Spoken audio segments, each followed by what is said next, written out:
Très chers amis, bonjour. Nous nous retrouvons cette semaine pour la paracha Roukat.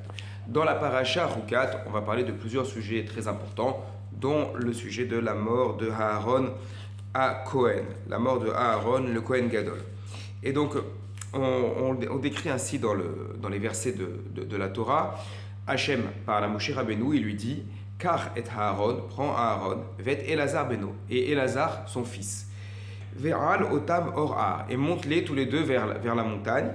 Ve'avshet et Aaron et begadav, enlève les vêtements de Aaron. Ve'il bashtam et Elazar beno, et fais-les vêtir à Elazar son fils.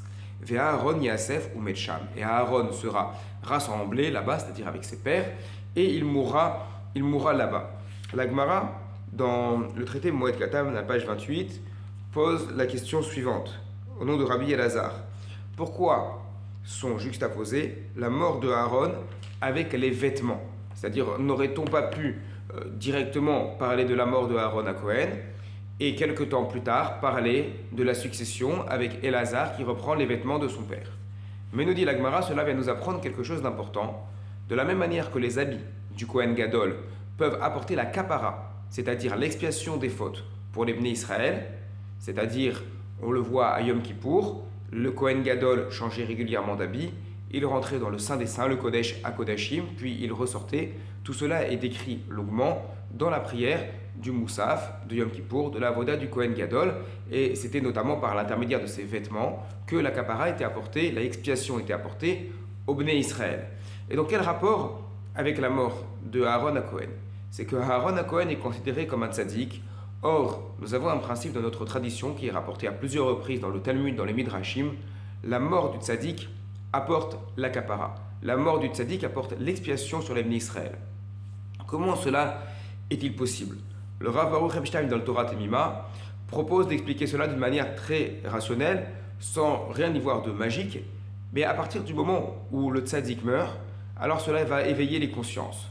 Tout le monde va se rassembler, et on a pu le voir d'ailleurs lors de la ptira de Rabbi Chaim Kanievski Zatzal, ou quelques années précédemment, la ptira de Rav Ovadia Yosef Zatzal et tous les Gdolim, tous les grands d'Israël.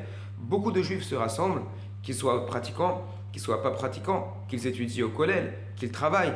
Tout le monde se rassemble parce que le tzaddik a une aura qui dépasse simplement le monde religieux, mais qui va vraiment vers tous les juifs. Et à partir de là, tout le monde est là, tout le monde assiste à l'enterrement, tout le monde assiste au mois et tout le monde assiste à des drachot, à des paroles de Torah, et tout le monde va se renforcer. Donc la mort du tzaddik, qui lui-même a beaucoup parlé de Torah, a beaucoup étudié la Torah dans sa vie, va entraîner des spédim, c'est-à-dire des éloges funèbres, qui eux-mêmes vont parler à toutes les personnes réunies et dont le point commun est d'avoir été touchés à un moment ou à un autre par l'aura du tzaddik. Maintenant, le tzaddik, ou alors le Talmid Racham, l'érudit, qui quitte ce monde, il y a deux manières d'apprendre de lui. La première manière, c'est de voir comment est-ce qu'il vivait, le shimouch. Comment est-ce qu'il vivait, quelles sont les histoires. Et il y a beaucoup d'histoires qui sont rapportées à propos de tous nos grands maîtres qui ont quitté ce monde. Et c'est important de connaître les histoires des grands maîtres, parce que les histoires, des fois, ce sont des choses qui sont très simples, qui peuvent parler autant à des enfants qu'à des adultes, mais ce sont des messages simples qui peuvent provoquer un changement chez la personne. Et il y a une deuxième manière, c'est de regarder qu'est-ce qu'ils ont écrit. Et donc, il faut les deux. Il faut les deux. Il faut les histoires. Il faut des histoires sur Rav Kanievski, il faut des histoires sur Aaron à Cohen, il faut des histoires sur Rav Ovadia Yosef, il faut des histoires sur tous nos maîtres. Il faut connaître leurs histoires pour apprendre un moussar, une morale qui puisse nous parler, que nous pouvons intégrer. Mais il faut également regarder qu'est-ce qu'ils ont écrit. Et là, on découvre des choses exceptionnelles. C'est vrai que des fois, on entend des noms par les médias communautaires notamment. Il y a quelques années, on parlait de Rav Eliashiv, on parlait de Rav Stedman, on parlait de tous ces gdolim, et on entend des histoires sur eux, ça nous parle beaucoup. Mais alors, il y a quand même quelque chose d'exceptionnel. C'est lorsqu'on découvre leurs livres, lorsqu'on découvre leurs chitushim, lorsqu'on découvre ce qu'ils ont écrit sur la Torah, et là on se rend compte vraiment quel niveau exceptionnel, quelle réflexion incroyable.